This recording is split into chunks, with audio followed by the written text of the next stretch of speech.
Start introducing yourself and take it away. I will mute myself. Thank you, Barbara. Good afternoon, everybody. Good afternoon. It's so good to see you all today. My name is Kim Lerner, and I am the director of Live on New York's Benefits Outreach Program. I want to thank Barbara for inviting me to be here with you all today. And today, this afternoon, I'm going to give you an overview of most of the benefits that are available to people who are 60 and older.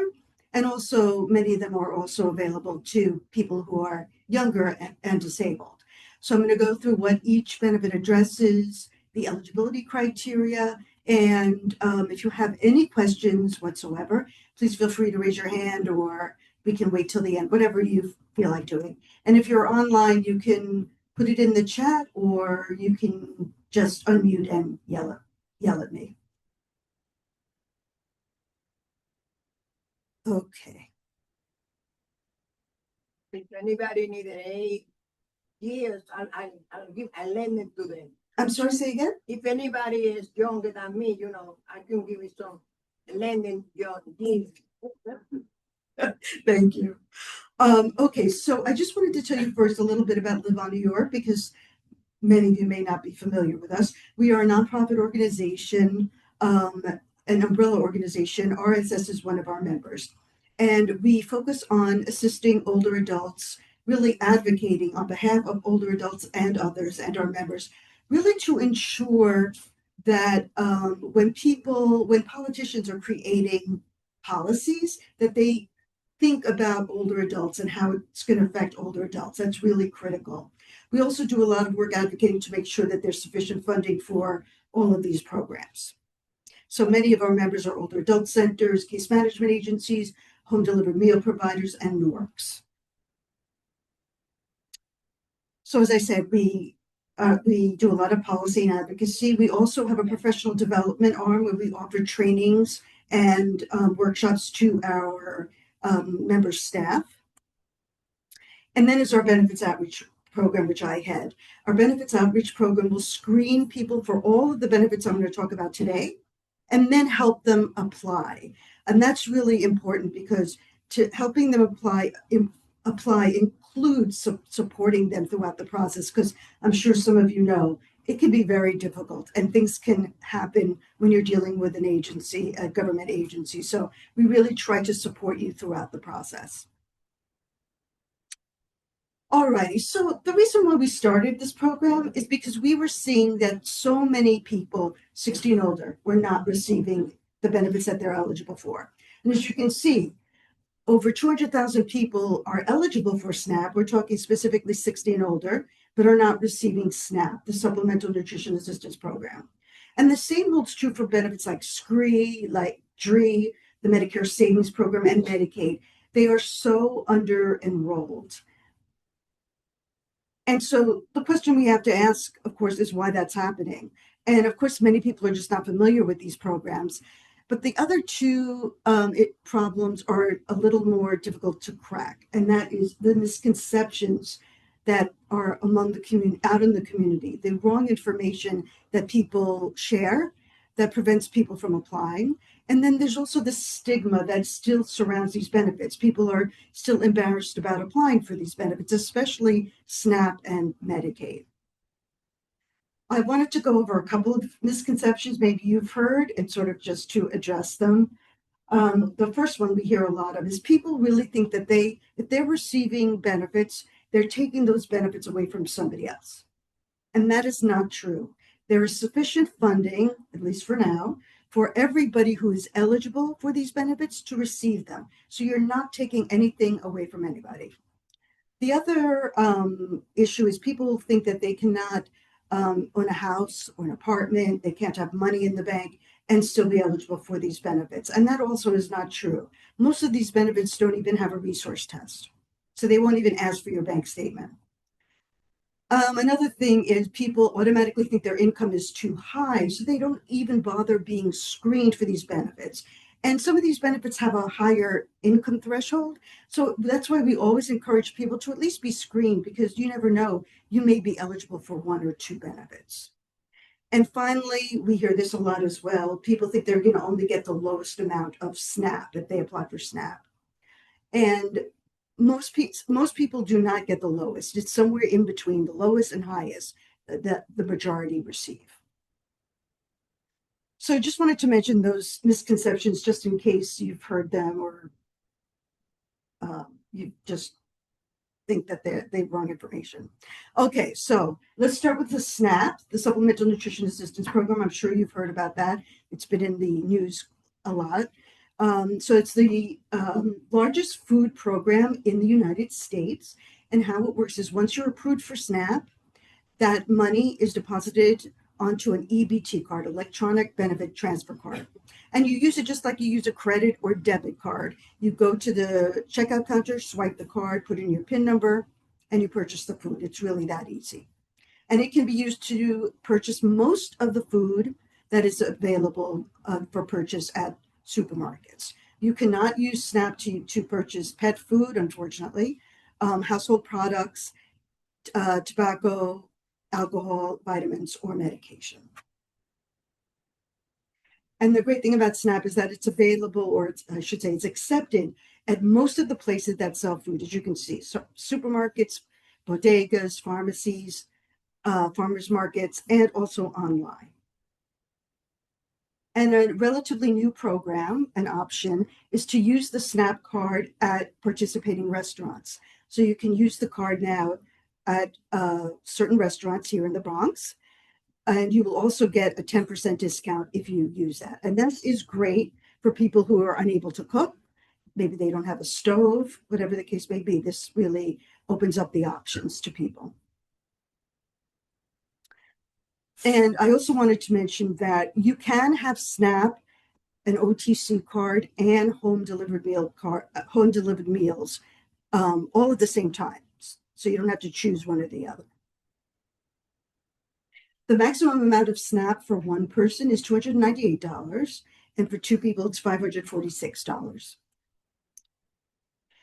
And these are the income guidelines for people who are 60 and older or younger and disabled. Because people who are younger and not disabled, they have a much lower income threshold. So for one person, it's $2,608 a month, and two people, $3,525 a month. So if you're at that income level or under, you are automatically eligible for SNAP. It literally does not matter how much money you have in the bank, whether you own a house, whether you own a car, you still are eligible for SNAP. I also wanted to, yes.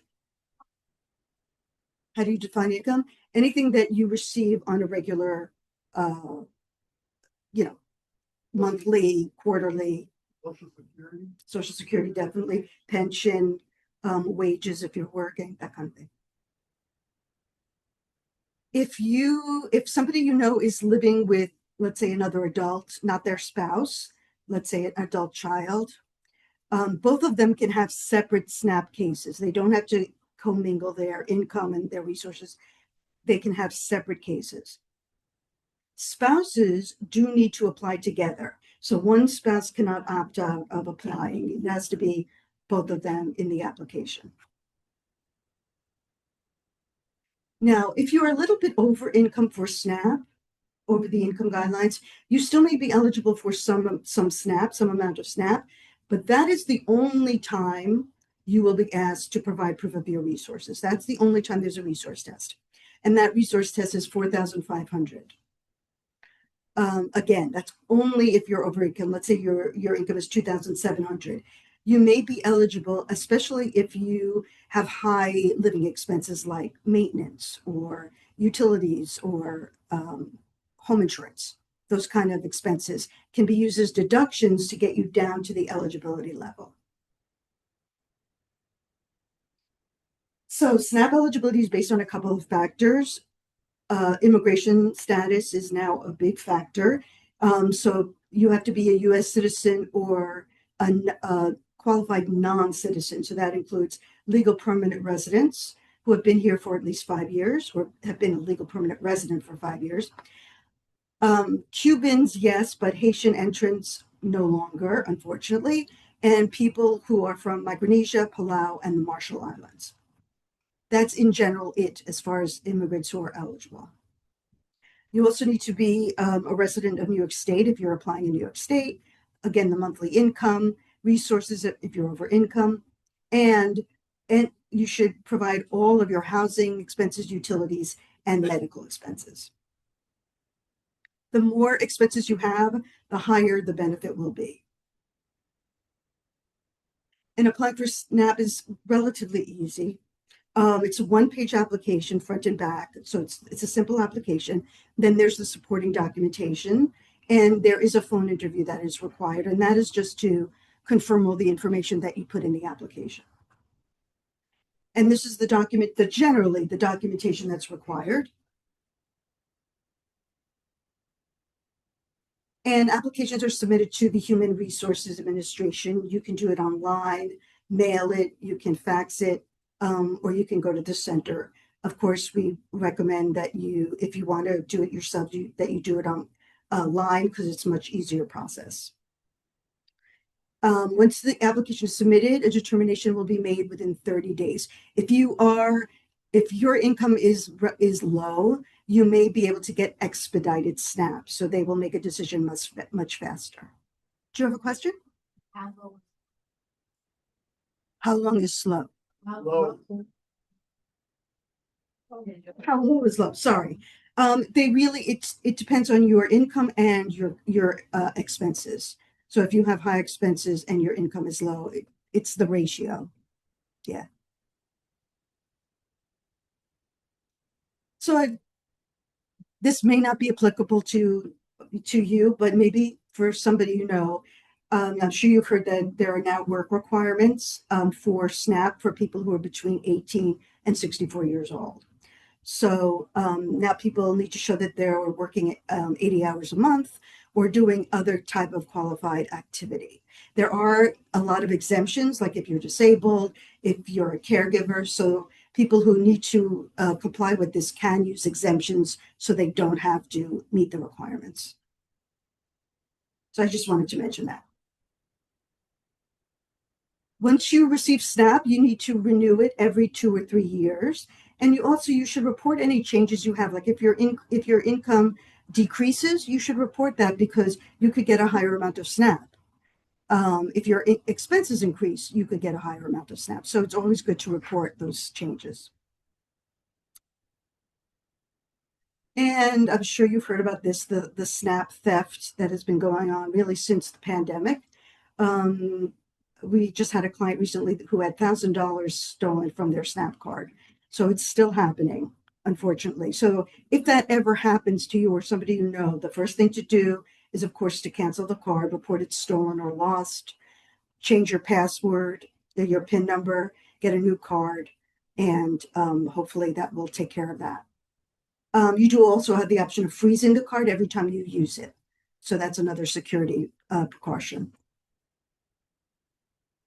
Any questions about SNAP before I move on? Anybody online who has any questions? Okay. I have. Sure. The gross monthly income requirement is $4,500. No, for one person, it's $2,608. The $4,500 is the resource test only if you're over income. Yeah, that's the only time they'll look at your resources. Any other questions? I can relate, but the friend of mine, her husband, I don't know the income, but he's on Medicaid, but she cannot be on Medicaid. How does that? I'm just saying, I didn't plan to be here, but since I'm here, I'm asking just as an information. I'm not sure I understand the Her question, husband is on Medicaid, right? but she's not. Uh-huh. Because I guess I don't know the file joined or how does it? Oh, he's entitled more than her. You know what I'm saying? Does she need Medicaid? She That's probably why. she doesn't qualify, but he does, the husband. Okay. I mean, there is a possibility that he applied separately because he needs it. I don't know. There are a couple of different, yeah. You didn't know about it. Yeah. Did you have a question? Yes. Does it affect Medicare? No, not at all. Not at all. Can you hear me? I have a question. It's not considered income at all. It's just a benefit. May I ask you a question? Hello? Can you hear me? Say Do it you have a louder. question? Yes, can you hear me? Yes. Okay. Is there a list of what qualifies as expenses for a household? Like, does car insurance apply to that? Does Car insurance doesn't. Health insurance does. Home insurance does, but not car insurance. what was the second one? Home Home insurance. insurance. Whether car insurance can be considered an expense for SNAP. Yeah, and it can. Is there a list that one can obtain to be able to look it over and make an accurate? I'm sorry, can you decision on speak it? a little louder? Yes. Is there a list that someone can obtain to go over the details? Yes, I can. I'll give you my Yeah, contact information. Okay, thank you. Yeah. Of course. Okay, so on to utility assistance. So the first utility benefit is the Home Energy Assistance Program, and that's called HEAP. There are several HEAP programs throughout the year. The first one, it begins in November, and that usually provides a one-time grant towards your Con Edison, your National Grid, or if you have fuel, pay for fuel, it could go towards that as well. In January, the emergency heat program opens, and that is for people who perhaps have fallen behind in their bills and now have arrears. So it's an emergency situation. Or if you run out of fuel, you're a homeowner and you can't afford to purchase more fuel, they will give you a lump sum to pay for the fuel. So that begins in January. And then April 15th this year, the cooling assistance program opened, and that is for people who need an air conditioner or a fan. Unfortunately, that program closed very quickly because they ran out of funding. So it's very unfortunate because here we're going to go into a heat wave and many people don't have air conditioner. So they don't have enough money for programs. Right, no. So the income guidelines for HEAP, $3,473 for one person and $4,542 for two people. And again, there's no resource test for the regular HEAP program. Applying for HEAP is similar to SNAP, as you can see. The documentation is similar. How you submit the application is similar. Now, if you need emergency HEAP, you have to apply for regular HEAP first, and then they will assess you for emergency HEAP. The income guidelines are the same, but with this benefit, there is a resource test. And as you can see, it's $3,750 for a family with somebody who's 60 and older. But that's only for the emergency HEAP program. I have another question. Sure. What is a resource test? I don't understand that. What is a resource test? Is that what you asked? Resource test is your assets, your bank account, if you have life insurance, if you own a car, if you own a house, those kinds of things are considered resources. Okay. But when you use the word test, I thought it was something else. That means that there's a limit to how many resources or how much you can have. Okay. How much can be in your bank account, for Thank example. you. Sure. Thank you. Any questions? Okay, so the next benefit is the Energy Affordability Program, and this is for customers of Con Edison, National Grid, or PSE&G. This provides a monthly credit on your bill. So it can be sizable, it can be $30, it can be even higher than that. So that cuts down on costs. In order to be eligible for this program, you do need to be receiving one of these benefits. As you can see, HEAP, Lifeline, SNAP, Medicaid, etc. So you have to show that you're receiving one of these benefits. But there's also an enhanced energy affordability program, and that just went into effect in January. And this is for modest income people. So this is a pilot program that they just began. And this also offers a credit on your bill, but you need to meet a certain income criteria. And it's relatively broad. It's $113,400 for if you're a Con Ed or National Grid customer.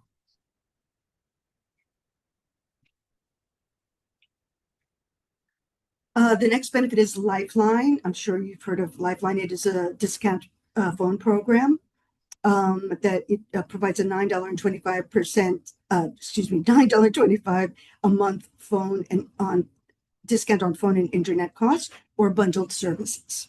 And to qualify for this benefit, you need to be in receipt of one of those benefits that are on the screen, or there's also an income criteria you can meet if you don't receive one of these benefits. So for one person, it's $21,546. Again, these do not have any resource tests. So you don't have to provide your bank account information, nothing like that. This is not a benefit, but I wanted to mention or bring it to your attention in case you don't know about it. It is called the Affordable Broadband Act. And this was passed by New York State, requiring that the big internet providers offer low-cost internet service. So as you can see, between $15 and $20 a month. So they do not advertise this program. So you actually have to call your provider and ask for this program. But it'll be very helpful for people who are eligible. Eligibility, there's two ways you can be eligible. You can have one of these benefits. So that includes SCREE and DREE. Or you can meet the income criteria, which is $29,526 for one person, $40,034 for two people. So again, you have to call your provider to apply for that. What is DREE? You just said SCREE or DREE. What is DREE? DREE is the disabled rent increase exemption, which we'll go over in a couple of minutes. Okay. Any questions about the utilities? Okay. All righty. So moving on to health and medical benefits. The first one is the Medicare Savings Program. Many people are not familiar with this program, and it can really be helpful. So this one program will pay for the Medicare Part B premium that's being usually deducted from your Social Security. So it's now $202.90. It will also pay for the Medicare Part A premium. Most people have free Medicare Part A, but some people have to pay it, and it's upwards of $300 a month. So that combined with Medicare Part B can be exorbitant. So it will pay for that. It will also automatically enroll you in the low-income subsidy, which helps with Medicare Part D costs. And finally, if you filed late for Medicare and you now have to pay a penalty each month, it will waive that penalty as well. So you can see this one benefit does a lot. It really packs a punch for people who are eligible. And there's no resource test for this benefit. I'm sorry, she's not. They can went apply. over that first one forever, and now it's Yes. No. They don't apply. They don't apply through Social Security. It's another way. I'll go over that in a second. I'm positive. Yeah. So the maximum income for one person for the Medicare Savings Program, and you'll hear it called MSP, Medicare Savings Program. So the maximum income is $2,489 a month, and for two people, $3,355 a month. Again, no resource test. Eligibility for the Medicare Savings Program, you must be eligible, Medicare eligible or already in receipt of Medicare. You must be a citizen or qualified immigrant, must be a resident of New York State, and you have to show your monthly income. no resource. If but you show your your monthly. if your income is too high or is higher than the maximum income threshold, and you're paying for a supplemental insurance premium like AARP, United Healthcare, you can use that amount of premium as a deductible to get you down to the eligibility level. So that can be used as a deductible. And the application is just one side of one page. It's very easy. And it requires documentation, ID, immigration status, residence of New York State, copy of Medicare card, and proof of your monthly income. That's it. Applications are submitted to the Human Resources Administration in New York City. So it does not go to, you do not go to the Social Security Department administration to apply. It is through the Human Resources Administration.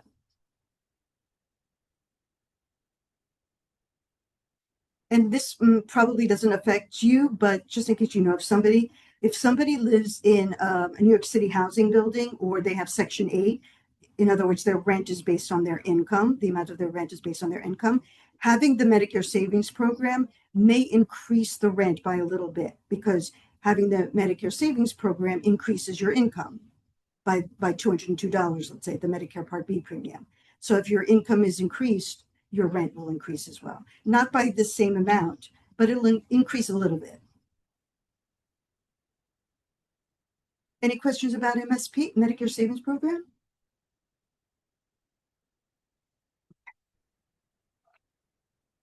All righty, so on to Medicaid. So this is a big subject, so I'm just really going to give you the basic. So in New York State, you may know that we have expanded Medicaid. Many states do not offer that. And that came about after the Affordable Care Act was passed. So now there are two ways to apply for Medicaid in general. The first way is through the Department of Health, also known as the Marketplace.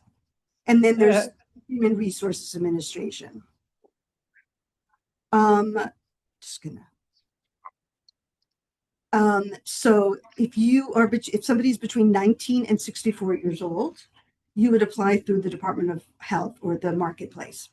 If you are 65 and older, or you're disabled, or you're certified blind, you would apply for Medicaid through the Human Resources Administration. I know it's confusing, but those are the two pipelines to apply.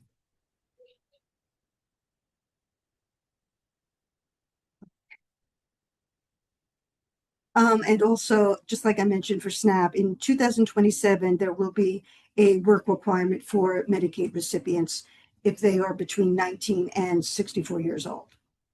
There are exemptions for this requirement as well, but this one doesn't go into effect until January. Okay, so eligibility for Medicaid, as you'll see, is pretty restrictive. For one person, it's $1,836, and for two people, $2,489 a month. And this is the one benefit where there's definitely a resource test. And as you can see, one person, it's $33,038. Two people, $44,796. These are the allowable resources for Medicaid. In other words, they're exempt. You can own a car. You can own a primary home, so 1 to 3 person house, co-op or condo. There is, however, a limit in the amount of equity that you can have in the home, and that is $1,130,000. As long as your equity is at that level or under, your house or your home will be exempt. If it's over that income, then for that level, excuse me, could you mute yourself? I'm sorry. Thank you.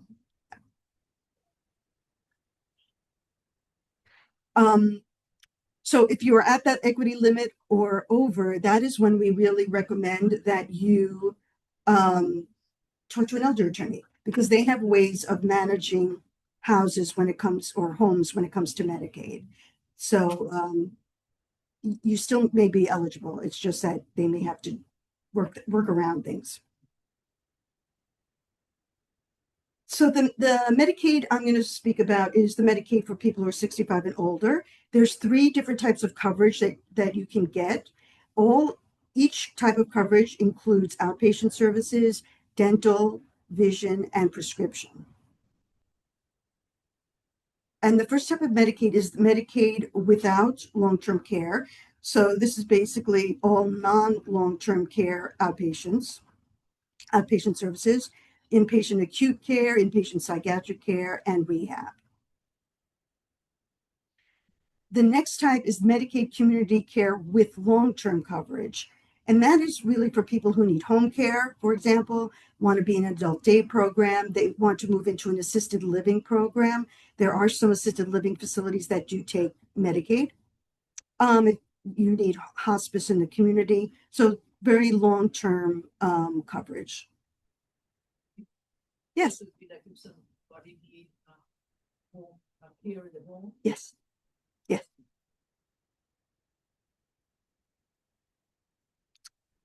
And then the last type of Medicaid is nursing home Medicaid, excuse me, and that is for people who need to be in a nursing facility for an extended period of time.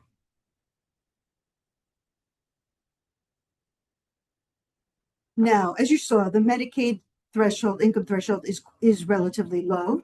So fortunately, in New York State, again, we are lucky enough to offer the Medicaid spend down program. This is specifically for people who are over income for Medicaid, but they need Medicaid coverage either for home care or for some other need. So the Medicaid spend down is the difference between your income, your monthly income, and the monthly income threshold for Medicaid. So as you can see in this scenario, if your income is $2,800 a month and the Medicaid income threshold is $1,800 a month, that means the spend down is $1,000 a month. And you can think of the spend down like a deductible, like with other healthcare coverage. It's something you need to meet. It's an amount you need to fulfill in order to get coverage. And there's 3 ways that you can meet that deductible spend down.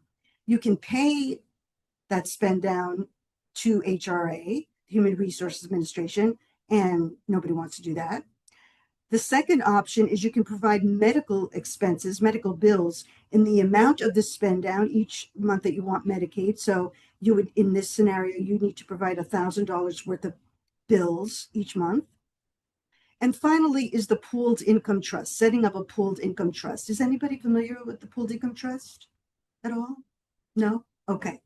So the pooled income trust is specifically for people who need Medicaid, and even more specifically, usually people who need home care. And Medicaid is the only way to afford home care, which is true for many of us.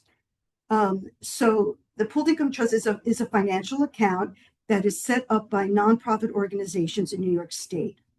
So that account is set up, and once it is set up, the spend down, that $1,000 I was talking about earlier, that is transferred into that trust each month. So it can be electronically transferred or you can write a check. So it goes into that trust. Each month that it goes into the trust, your spend down is fulfilled. You no longer are over income for Medicaid because that income is sheltered. It's no longer part of your income. The wonderful thing about the trust, though, is that you're not losing that $1,000.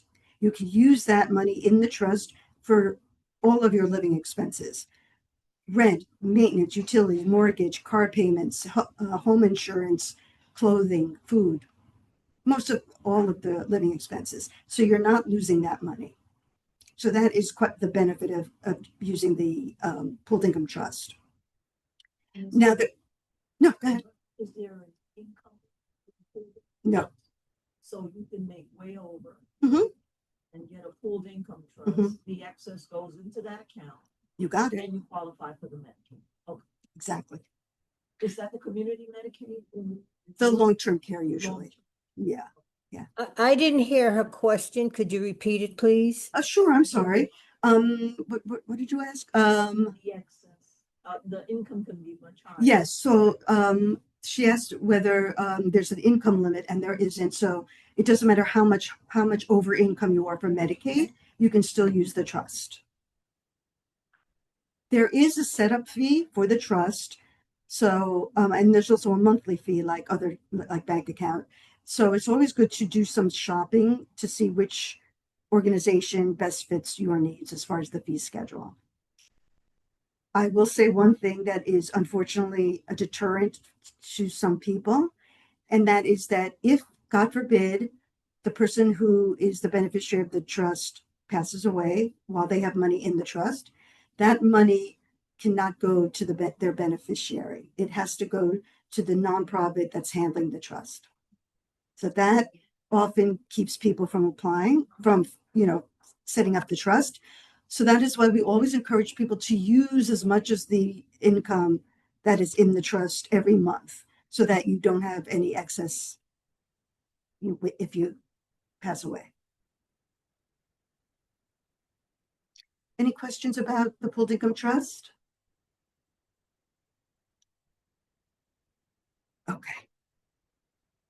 Okay, so back to the Medicaid criteria. This is the documentation for Medicaid. As you can see, it's similar to the other benefits, except that this requires all of your resources. So your checking account, savings account, life insurance, if you have a burial plot, all that kind of thing. Once you submit the application, it takes HRA about 30 to 45 days to make a decision. So it is a lengthy wait time.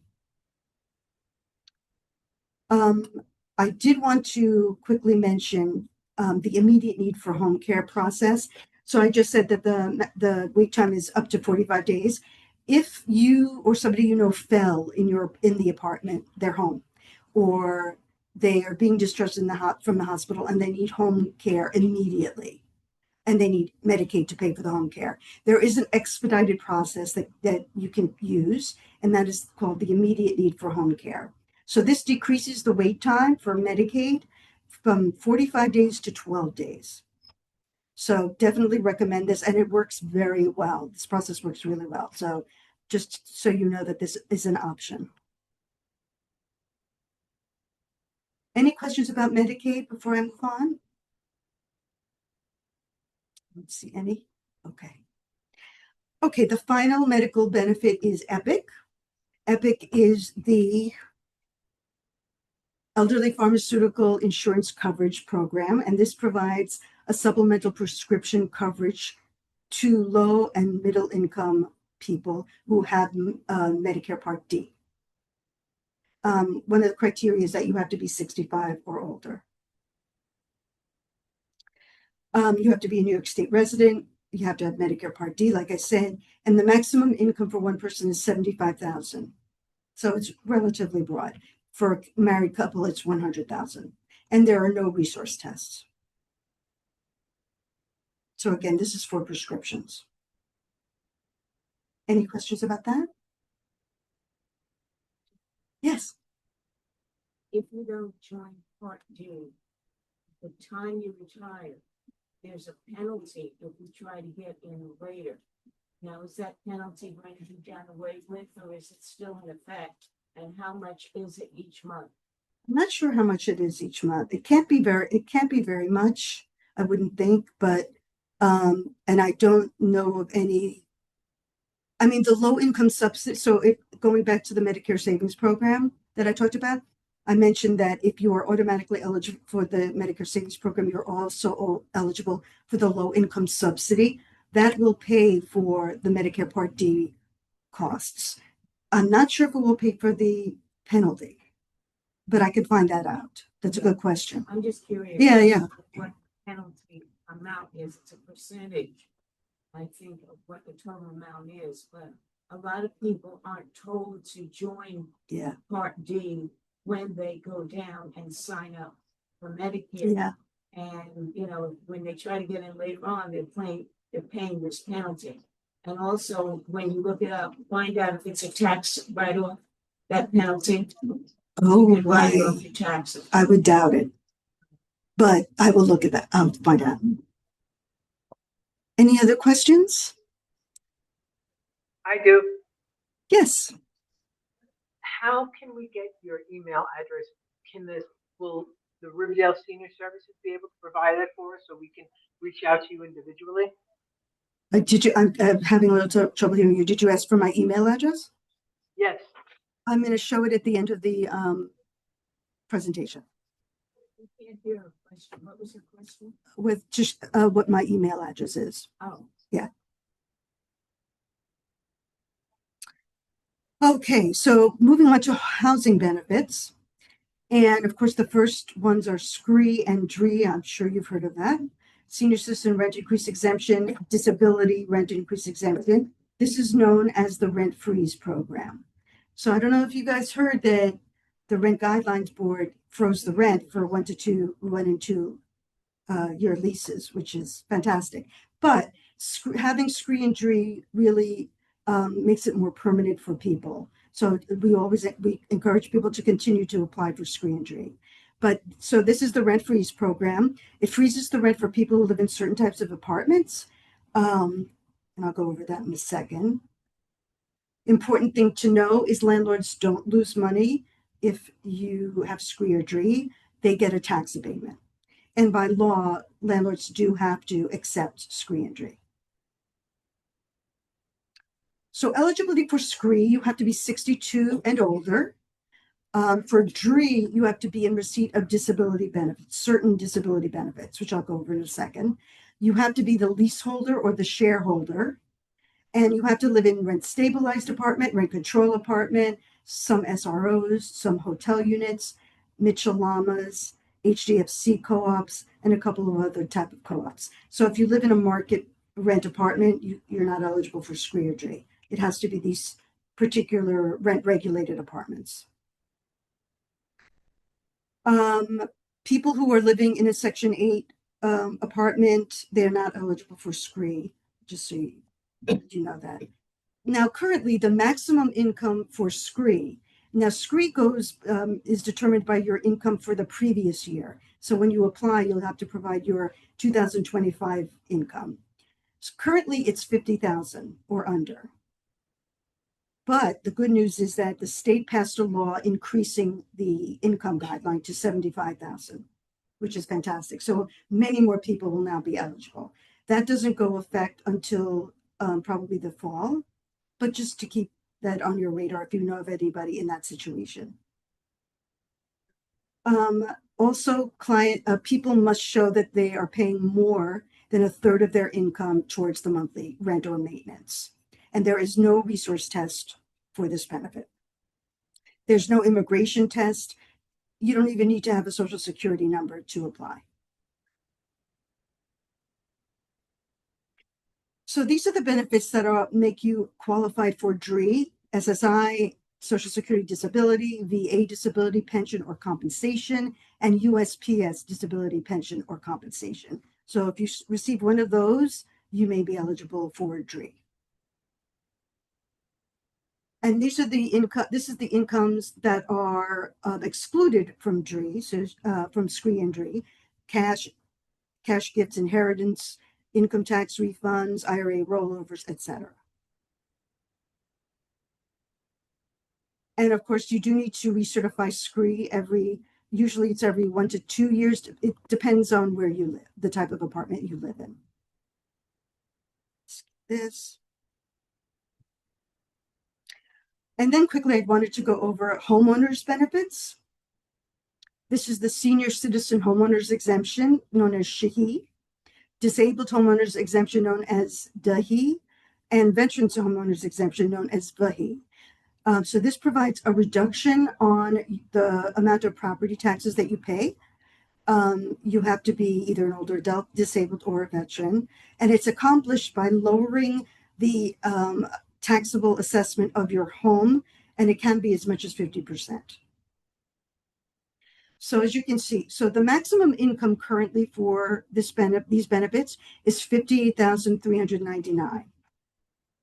So depending on where you fall between $0 and $58,399, that determines the percentage that your taxes are reduced, as you can see. So the highest you can get if your income is between $0 and $50,000. And another piece of good news is that this income threshold is also being increased to 75,000. So more good news. So to be eligible for SHAHI, all owners must be 65 or older by December 31st of the year they apply. For DAHI, they have to be, both owners need to be disabled to be eligible. However, if you're married, if both owners are married or both owners are sibling, only one person needs to be an owner, 65 and older or disabled. Skip that. Okay, there's also for homeowners, there's also the STAR and Enhanced STAR benefit that you're probably familiar with, the school tax assessment program. This goes to partly to school taxes, partly to local taxes. The maximum income for this benefit is $500,000. You have to be a 1 to 3 owner of a 1 to 3 family house, co-op, or condo. Must be your primary residence. Last year, I think the credit was about $600. which usually comes to you as in a check form, unless you live in a co-op, and then it's up to the management how they handle that. There is also a higher credit that is available for people who are 65 and older. The maximum income is 110,750. So if you are 65 and older and meet that criteria, the credit will most likely be somewhere around $1,500, $1,600 for this coming year. There is no paper application for this benefit. You have to call New York State and do it over the phone, or you can do it online. And finally, the last benefit I wanted to talk about is emergency assistance. And the reason I wanted to mention this is because we are seeing an uptick on people who have fallen behind in their rent or have a shut-off notice, utilities, people in desperate situation, even in eviction proceedings. So the one-shot deal, it's called, will provide a lump sum towards the rent arrears, towards utility arrears. If you have a storage facility and fell behind in that, it will help with that. Moving fees like first month's rent and security deposit, clothing, if you have lost clothing due to a flood or a fire, or furniture due to a flood or a fire, it will also help with food. Yes. Is this, Yeah. Yes. Yes, for maintenance or mortgage. Yeah. And people are allowed one shot deal per year.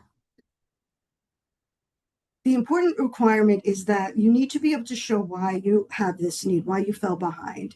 So like if you lost your job, you need to be able to document that. If somebody passed away in your home and you lost income, you need to be able to document that as well. On the flip side, you have to be able to show that whatever caused you to fall behind, let's say in the rent, has been resolved in some way and you're now able to afford the rent going forward. So those are two crucial requirements. The other thing I wanted to mention is the one-shot deal can be either a loan or a grant, depending on your financial situation. And HRA, the Human Resources Administration, determines that.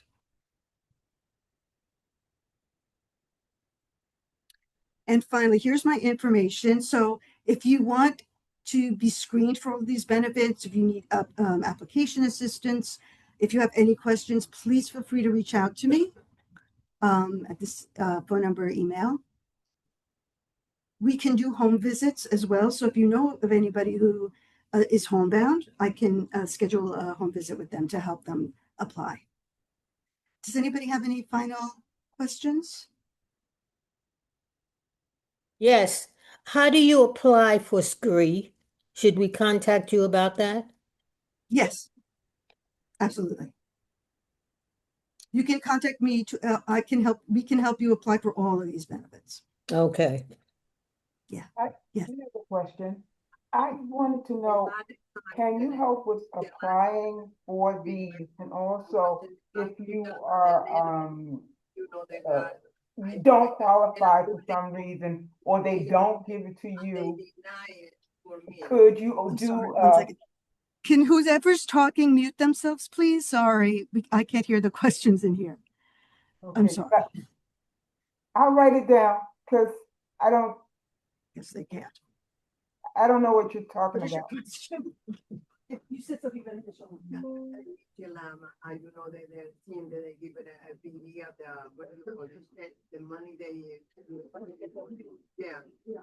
And then I was in the hospital the day, almost the day that was the last day to fill it out, and I feel it too late, and they told me they denied for that, and I don't know. And then I'm connected to getting that, but it's not that much knowledge about that. I can ask our contact at HPD. HPD handles the screening and the buildings. Yeah, I can ask them about that. okay. Yeah. All right. Yeah. Any other questions? All righty. If you'd like a copy of this PowerPoint, please feel free to, I'm going to give you my flyer so you can contact me if you want that. So thank you for your attention. I hope it was helpful. You're welcome.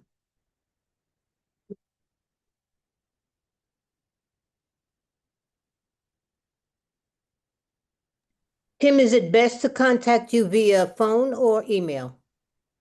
Email is always better, but phone is fine. Okay, okay. Alma, I see you have your hand up.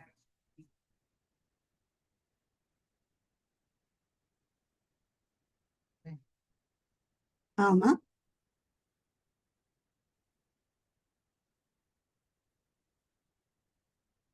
I'm sorry. You've left you.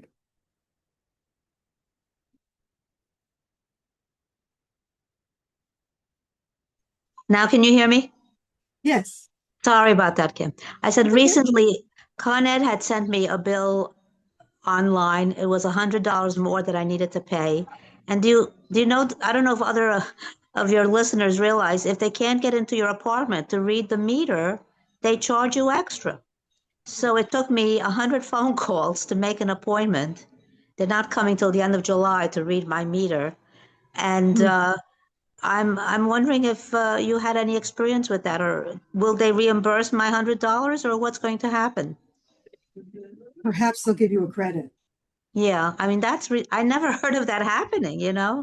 because they said they mailed out letters, which, by the way, I never received a letter instructing me that they will be ringing doorbells or whatever. I'm an old timer. We never had that. The date was on your previous bill. You knew, and you circled the date on your calendar, and that's when they would come in. Now it took me forever just to make an appointment.